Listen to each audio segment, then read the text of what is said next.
The Downtown Rams podcast is brought to you today by Draft. Looking for the best fantasy sports site on the planet? Sign up with Draft today.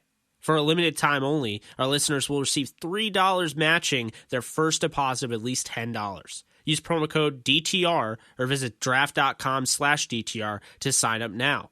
Draft. Fantasy for the people. Now enjoy the show. Caught by Brandon Cooks. Shoot your arrows. Cooper Kupp plucks it out of the air and gives the Rams the lead. Robert Wood, touchdown. LA. Goff goes crashing into the end zone. Aaron Donald almost beat the football there. Corey Littleton, have yourself a day. Picked off. Marcus Peters coming off the edge, and Ryan will be wrapped up by Clay Matthews. Everett in stride. Wow! Franklin Myers gets his hand down there. Leto got a hand on it. Did he pick it? He did! Racing down the sideline is a key to lead. Gurley for MVP! Touchdown LA! Picked off by John Johnson. Well, it's Dante Fowler who is able to get to Breeze. Greg Zuerlein sends the Rams to the Super Bowl!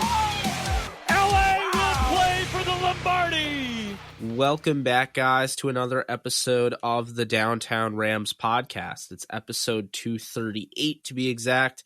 And we are back after a quick hiatus, mainly because we were both sick, to the point where we actually had to announce that.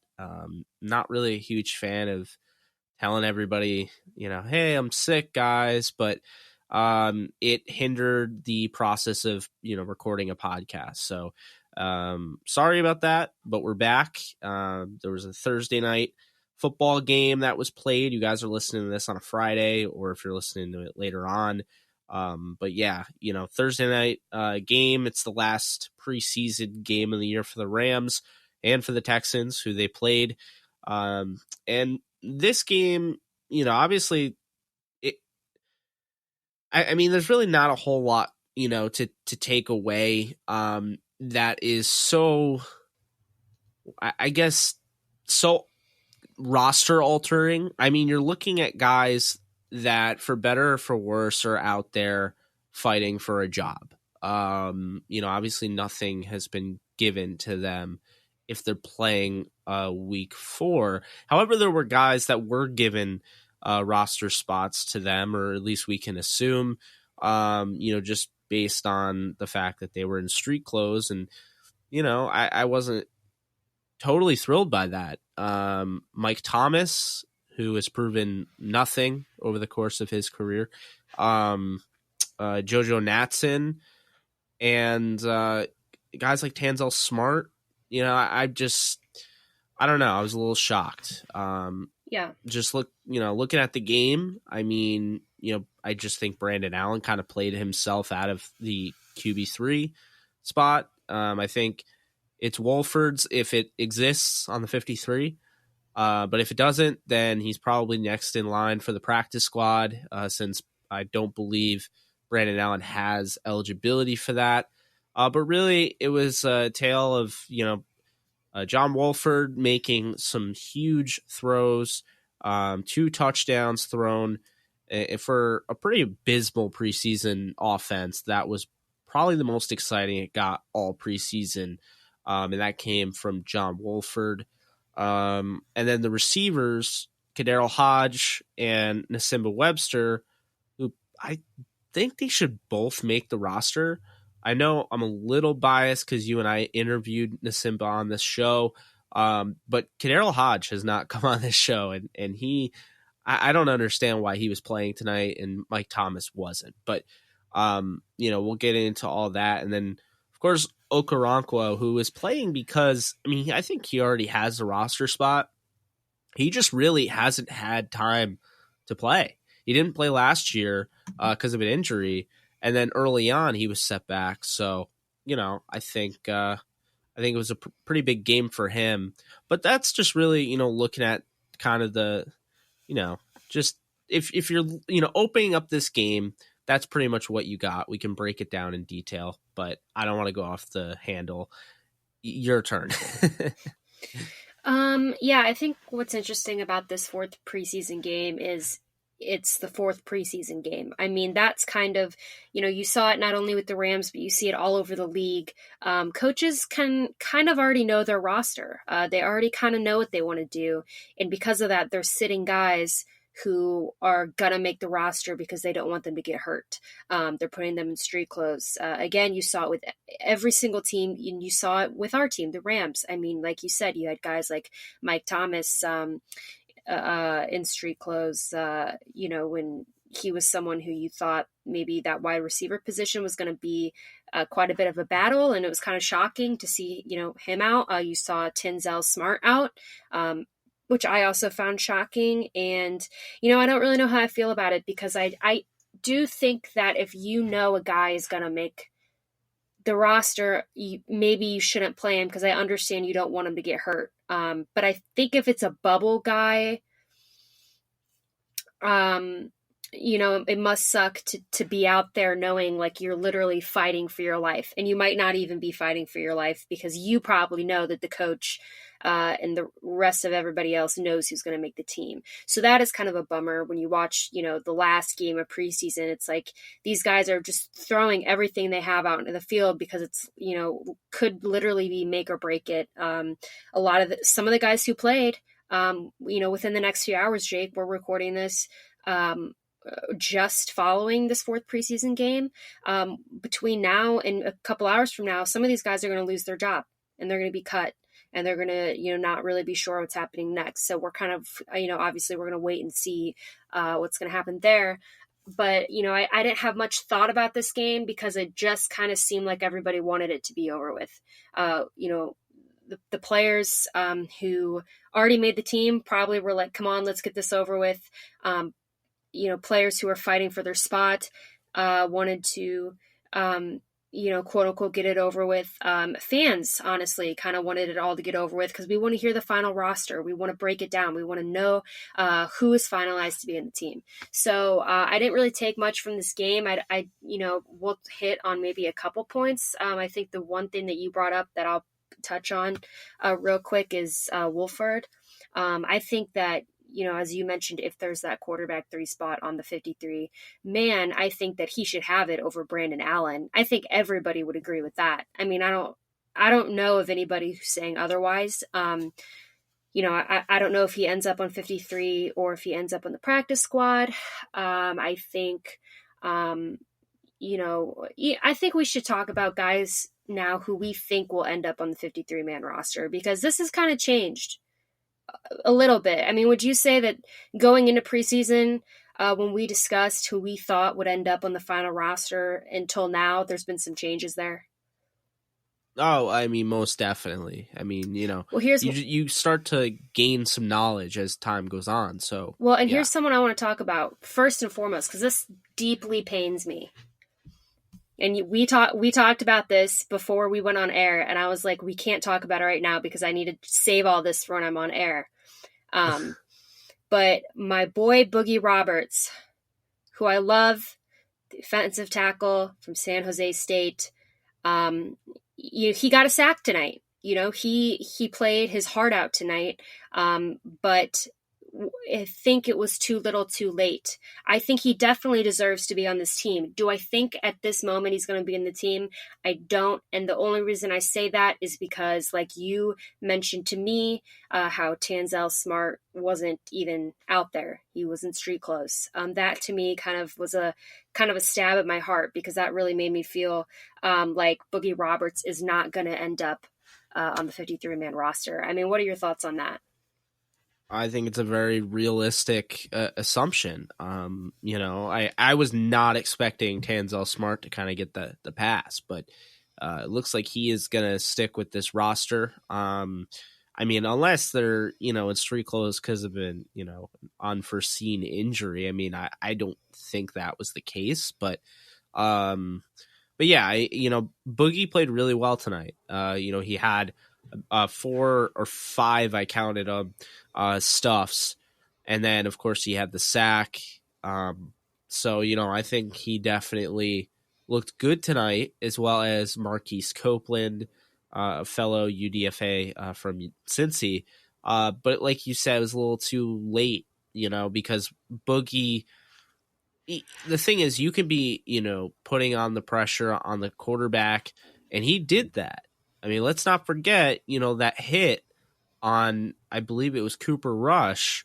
That was only a hit because Boogie ran him out of the pocket. Now, unfortunately, Boogie is a defensive lineman, so he has a hard time obviously chasing down a quarterback going, full sprint. And you've seen that. And so it's unfortunate because he's playing, with these guys that might not even make this roster. And it would be really interesting if you kind of put him in the middle and, you had guys like Aaron Donald and Michael Brockers and John Franklin Myers playing alongside him, or, even Fowler and Clay Matthews, Sam Sebukam, those guys. Because he's playing with, guys that probably won't make the roster, it's kind of hard because he gets in, third, fourth quarter, and every play has to count. And so, people look at it as a knock where like, oh, he missed the tackle there. I mean, the dude is trying, he got a pressure on the quarterback, and the quarterback's just faster. I mean, there's nothing, Boogie can do. And so the physical limitations do tend to hurt him more so when there's really not a lot of athleticism on the edge. And I didn't notice that. Well, here's something that, and this is just my opinion. I mean, I obviously don't know because I haven't talked to these coaches or anybody on that team personally, but I kind of felt like before preseason started, I felt like the Rams had Tanzel Smart already on the roster. No? Like, I felt like he kind of already had locked that up without having to play. I mean, which might not be true, but that's kind of what I sensed. And I'm not saying that's right or wrong, but I felt like he was kind of the guy that they, thought was going to be in the team. And I think that it was almost like, Boogie didn't really have as big as a chance as I would have liked him to have. Well, I think it's kind of the same as Mike Thomas. I mean, Sean McVay comes out before the week 3 game, I believe he comes out and says Mike Thomas is far and away the number 5 on this team. And, it sucks because I hate to go against the Rams coaching staff. I mean, I imagine they know what they're doing, and I get that. But I feel like coaches in the NFL make such a big deal about how a player practices, and it's almost made preseason production meaningless. I mean, really, look at in the past, all these guys that have really, showed out in the preseason, and they don't even get a run with another team. I have noticed that. And so, that is kind of the frustrating thing here. You're looking at somebody like Landis Durham, who, I mean, he is constantly putting pressure on the quarterback. He had multiple sacks. He just looks the part, right? He absolutely should make this roster. And, then you have, Vinny from The Athletic covering the Rams. And, he comes out and says, well, Durham is probably a practice squad guy. And like, I'm not blaming Vinny, obviously that's his opinion. But like, that is, I'm kind of like, well, what makes him a practice squad guy? And what gets Tanzel Smart on the roster? Because it has to be practice, right? Because Tanzel Smart didn't do anything this preseason. He was very ineffective. And I mean, he was better than last year because last year was one of the worst performances I've ever seen out of an interior defensive lineman. And this may seem like, roast hour, but I mean, really, you want to get the best 53 guys. You're a Super Bowl caliber team. So the guys that you're cutting are essentially going to go to other teams and potentially start. And, I don't want mistakes. I want, this to be a fluid process, and I want this to be the right 53 guys that have to be on this roster. And, to me, I think you keep the best 53. Now you have to be strategic. You can't just keep all 10 of your cornerbacks if you believe all 10 of your cornerbacks are the best of the 53. But, you might need to kind of stretch a little bit. And so, for me, like Mike Thomas is a perfect example. Somebody that practices well. We hear about the practice.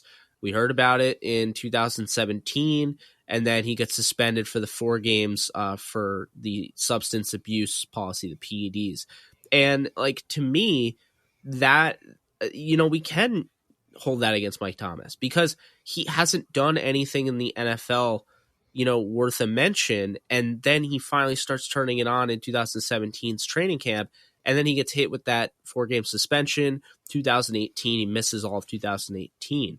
The best ability is availability. And that's, to me, what Kaderl Hodge brought to the table last year. So somebody like that comes out and just he shows out in game.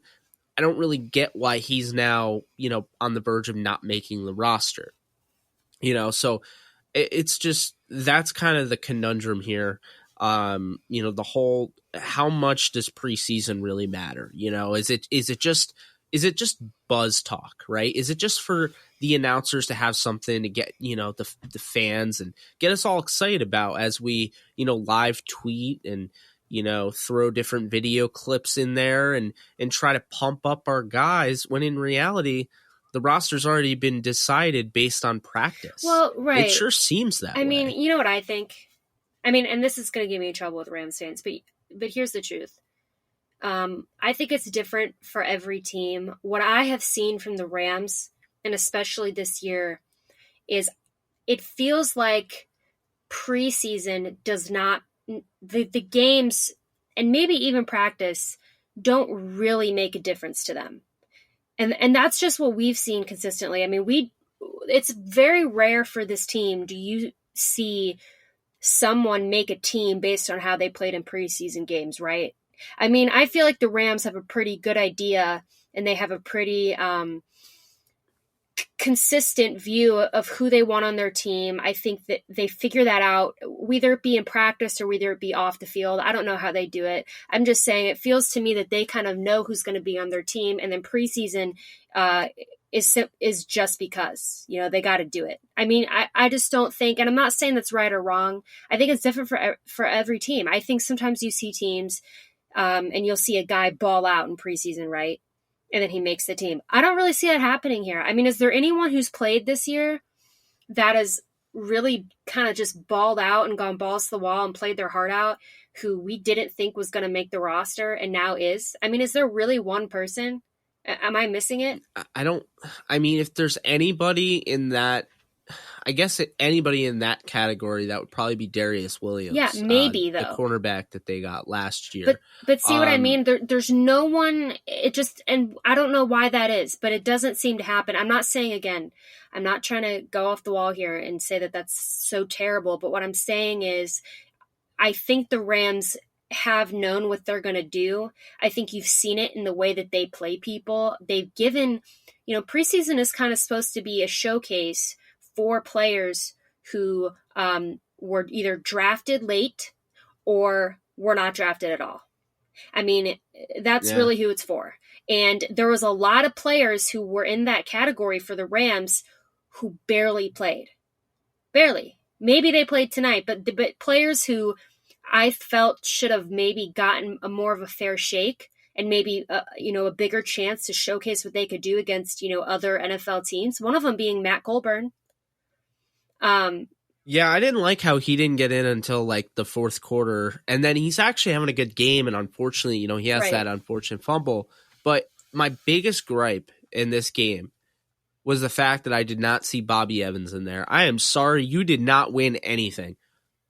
Bobby Evans is only going to be on this roster because of his draft position. Well, and the same draft position you and I could not stand. That's what I'm when saying. The Rams made that bold trade. You have to remember, you and I feel differently about Bobby Evans than a lot of Rams fans feel about Bobby Evans. And I don't know if that's because, I don't know. Well, I mean, the tape doesn't lie. Well, that's what I'm saying.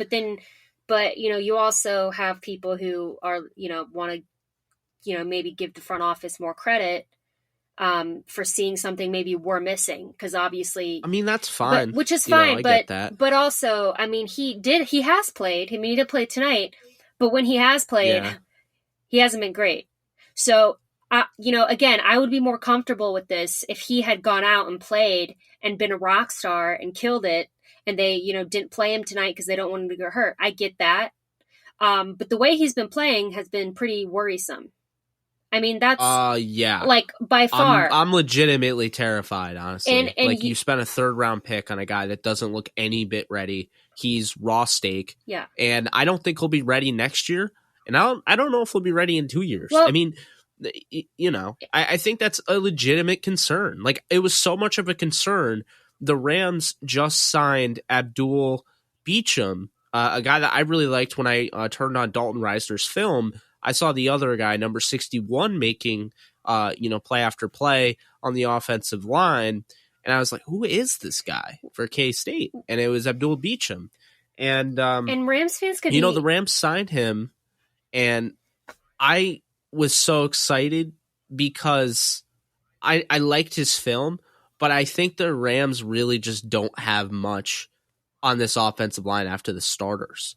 And even, two of their starters are question marks. Like, I love Noteboom. I think Noteboom is going to be a stud. But, I wasn't a huge fan of Allen, and I'm easing up on Allen, but Allen didn't play at all. So then after that, who's your sixth man? Well, then you look and you're like, well, Demby can play all 5 positions, but how well can he play them? That is the question. I think David Edwards is probably the sixth man of this offensive line, and he's a rookie. And, we definitely like him, but I mean, I definitely think that this team needs to look hard at the waiver wire, following cut day. Like, just patrol and just do your job and look and see if there are any veterans that you can kind of throw in there. Because I don't know, people keep saying, oh, I don't like the Rams' depth. Yeah, because the Rams don't have depth. They have potential. I've said this so many times. They have potential. They don't have depth. Depth is solidified mass, right? You have depth. You have a player that can come in a certain situation and, give you something, can contribute in some way. When you have somebody like Bobby Evans, who is entirely a projection that you took in the 3rd round, that is projection, that is potential, that is upside, that is not depth. He is not ready to contribute on a day-to-day basis should anyone go down. No. So therefore he is not depth. Well, so I'm terrified for that. Yeah, I mean, and listen, people listening to this can think that, we're piling on Bobby Evans and we're not giving him a fair shake, and they can say whatever. I mean, yes, when we drafted Bobby Evans, Jake, you and I were in New York, we were doing a draft live stream. You can go back and find it. I mean, we were not thrilled. Okay. We had our reasons for not being thrilled. We've seen the tape. We weren't saying that Bobby Evans wasn't NFL potential, but he was taken pretty high. I mean, he was taken higher than you and I both thought he was, going to be taken. It didn't help that we had to trade picks to get him. And all that aside, so we're already worried about him. And then when we see him play in preseason, I mean, he just completely dropped the ball. So people can, act like we're piling on and we're haters or whatever. But I mean, we're going off what we've seen. And if you've been watching the same games we've been watching, you've probably seen it too. So yes, I think that we should be worried about Bobby Evans. And, we don't need to, keep slandering him because it's not a personal thing against him. I'm sure he's a great guy, a great person, but we're just talking about, building a complete football team. So that's really worrisome. Exactly. But there's another guy. If we had a minor league system, he'd be in the minor league system. And that right. There's nothing wrong with that. It's just the NFL's different. You have 53 guys that you have to, cut down to. Instead of a 90-man roster, you have to go from 90 to 53 over the course of 48 hours. I mean, that's really the issue here. It has nothing to do with, you're just being a hater to Bobby Evans. No. I want the best 53 on this roster because I want the Rams, who are a Super Bowl contender, to win the Super Bowl and have their best, have their best chance. And when you don't have depth on the offensive line in a grueling 16-game season that is guaranteed to at least be 17 or 18 games when you're the Rams, then that's a problem. And especially when you have 38-year-old Andrew Whitworth at left tackle. I mean, there's so much here where, I'm huge on this team. I'm very high on this team.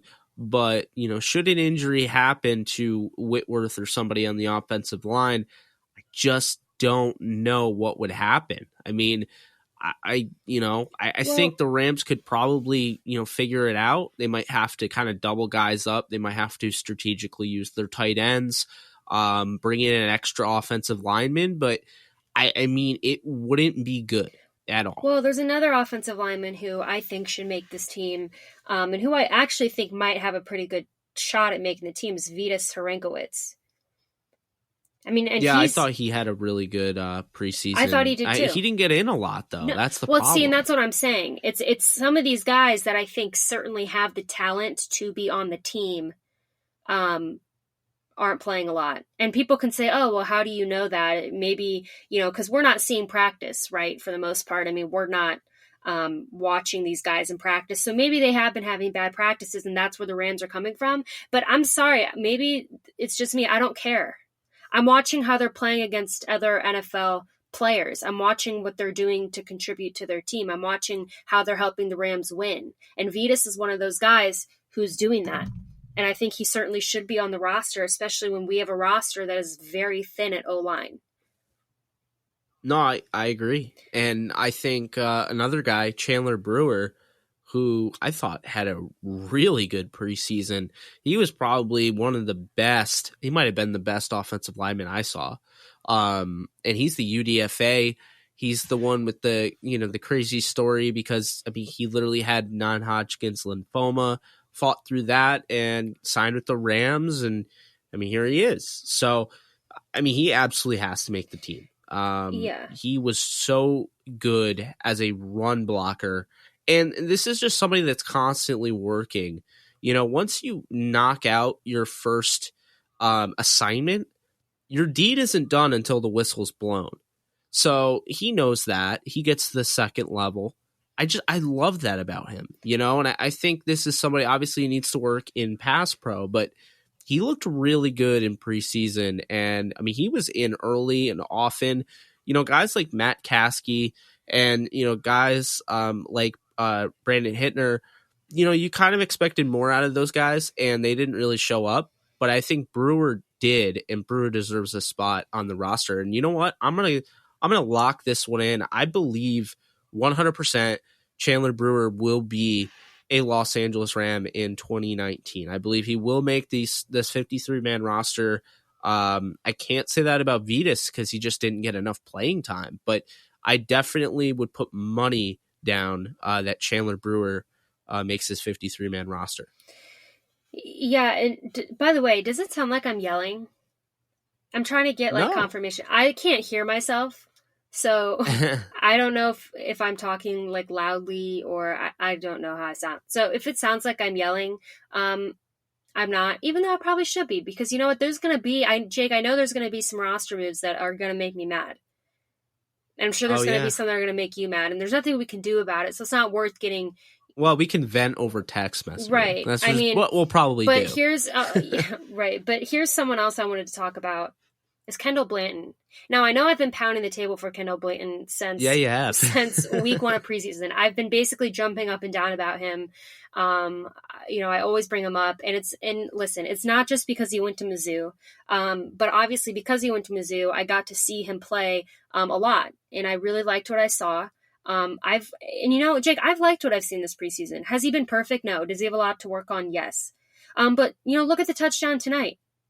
I mean, he had a beautiful, Wolford threw a beautiful throw, and, Blanton caught it, but he didn't only, catch it. He had the beautiful toe tap in the end zone. And I think that's, something that he can do a lot. And I think that the biggest knock that people have on Blanton is his blocking, which is something that, yes, he needs to work on. But again, I still think that he fits into that that tight end 3 spot.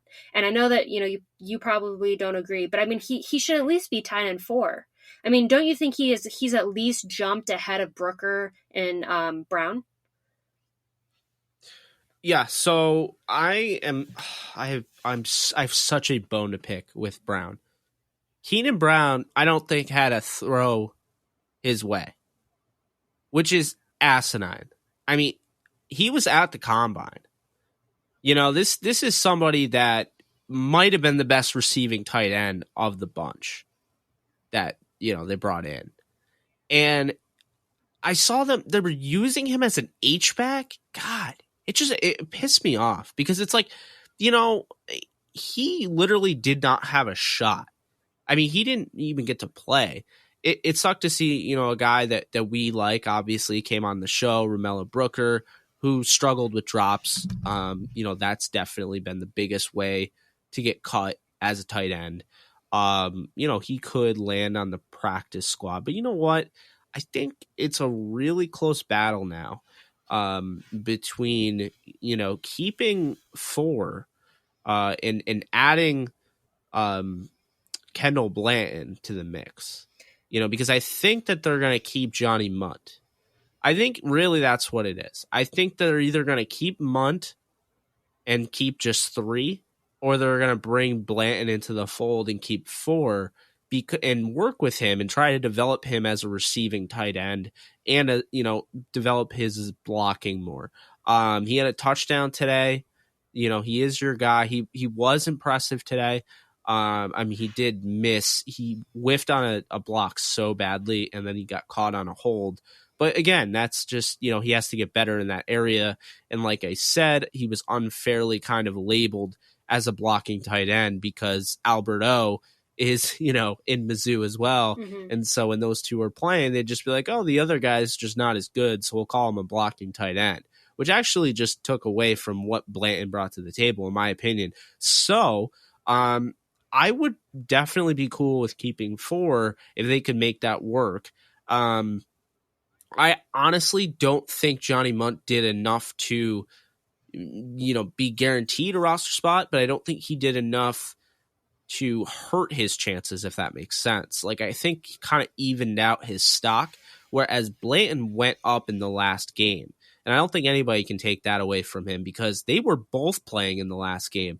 And I do think that's somewhat a good sign for Kendall Blanton. Right. No, definitely. And, you know, it's going to be interesting to see how it plays out. But, you know, like you said, well, and I've said you know, earlier I said that, you know, I think the Rams already have known what they're going to do. And I would agree that it seems that they're going to keep Munt. Well, I mean, not that they weren't going to keep Munt, but I think he'll stay at 3.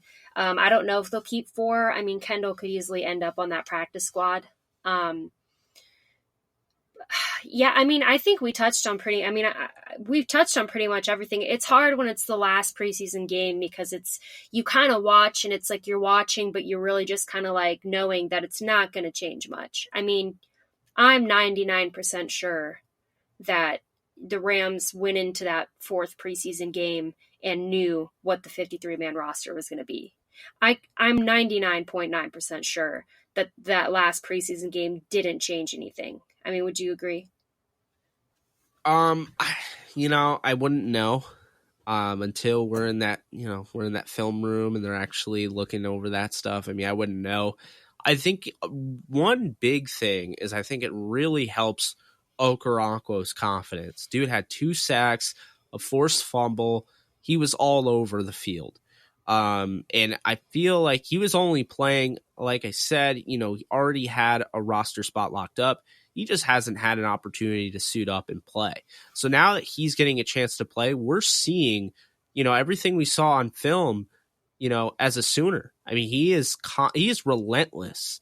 And, you know, he's one of those, you know, you could call him a situational pass rusher, but I mean, this guy could rush down to down to down. And I honestly love his motor. So I'm hoping, you know, he kind of carves out a role and becomes more of a, you know, focal point on that defense, you know, moving forward. You know, maybe it gives them some flexibility to move a Samson Ebukam via trade or something like that. But I was a really big fan of what he did tonight from, you know, the get-go, really. As far as, you know, the defense goes, it's not just Okoronkwo, though. You know, I think Landis Durham, like I said, you know, he has had a really good preseason. Mm-hmm. You know, unfortunately, a guy that was having a really good preseason, Josh Caraway, he goes down with a Achilles injury, I believe, and he's now out for the year. Mm-hmm. So it really unfortunate on his part, but it might be a blessing in disguise because he might not have made this roster, but he's in such a good situation, you know, around the coaching that the Rams have, and obviously Wade Phillips is the defensive coordinator. So I think what's going to happen for him is he's going to get IR'd, and he's going to be back next year to be able to compete. the way Mike Thomas found his way on the 53-man roster. So, the Rams do use that IR, and they do sign guys, to the next season.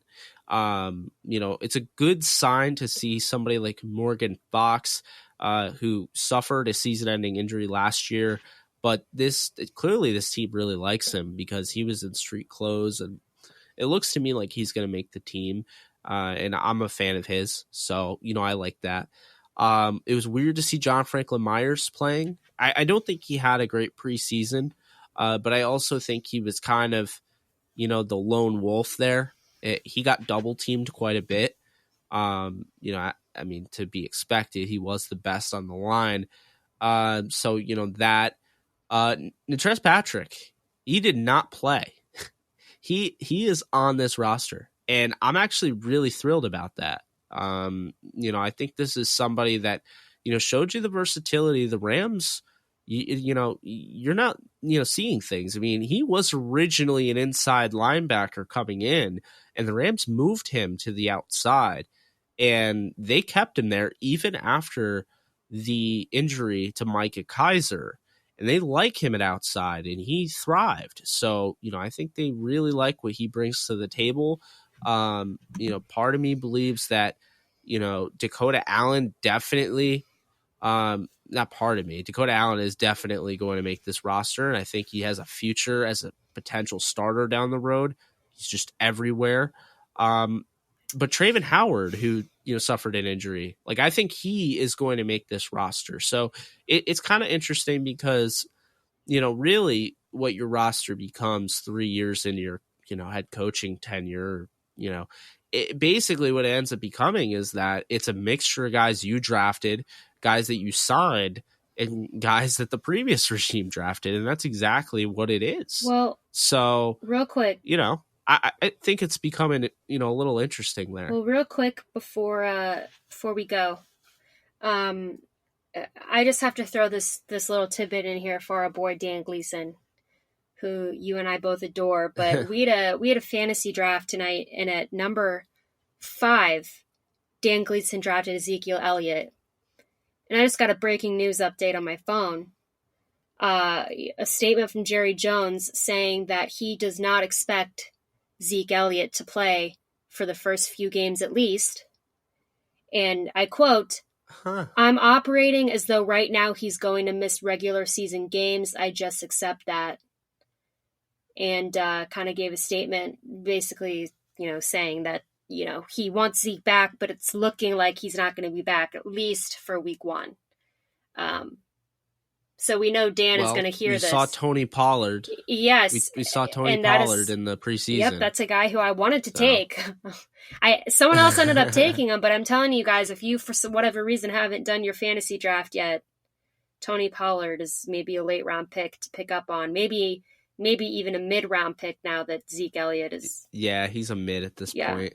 All right, well, that was my last shtick before we go. I just had to throw that in there. Number 5, guys. Zeke Elliott was taken in our league. Number 5. I picked Todd Gurley, number 9. I think I made out well. With that being said, obviously, we're counting down.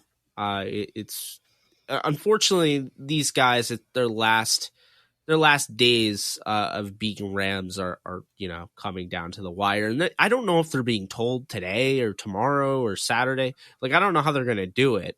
But what I do know is that they have some tough decisions to make in that secondary, because I don't think, again, you can't keep 10 corners. They got a lot of good talent there. So that'll be interesting. I think Kevin Peterson has it locked down, because I don't think he played tonight. So Kevin Peterson, I think, is going to be kept, and I think you're going to see guys like Dante Dion have a shot at the practice squad, Darius Williams, even Ramon Richards. I joked Razor Ramon. If you don't get that reference, it's okay. I wouldn't expect you to. But as far as the safeties, Marquis Christian did not suit up tonight. So, he's somebody that you can expect to make the team, as well as Taylor Rapp. I mean, that's pretty obvious. John Johnson, Eric Weddle. That leaves one more spot. I don't really know where the Rams are going with this. Nick Scott, to me, seems like the practice squad option, and only because they drafted him. I think that they're going to, stick with Stephen Parker. I mean, he looked really good this preseason. I'm hoping they keep him. But, I mean, we really don't know where they're going to go with that. So I think, notable practice squad guys, I think you'd probably look at, hopefully, Wolford. I mean, I think Wolford earned it. And, man, I'd love to see Colburn and Justin Davis. I mean, it's going to be hard. The thing is with the practice squad, Alexis, is that like this team is going to want to keep their guys that make the most sense to run their scout team, right? So it's not always necessarily about the best 10 that are left over that are eligible. Sometimes it's you don't have a guy that fits the scout team. So, I think that's definitely going to be interesting. But I mean, if I could pick anybody, I'd probably go with Wolford because, man, he's got a future in this league. Just that erratic play. I think it's so much better than just being, conservative and dumping it off and, all that. But hey, preseason's over. We're almost there. We'll have a podcast this weekend. I'll actually be at the Yankee game on Saturday, so we won't have it right after the roster comes out, but we'll have it the next day on Sunday, and we'll break down the new 2019 53-man Rams roster ahead of the Carolina game. So that is gonna do it for Jake Ellenbogen. She is Alexis Kraft. This has been episode 238 of the Downtown Rams podcast, and we're glad to be back. So, take care, guys. Later.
Hey guys, what's up? I'm here with Isaac Bruce.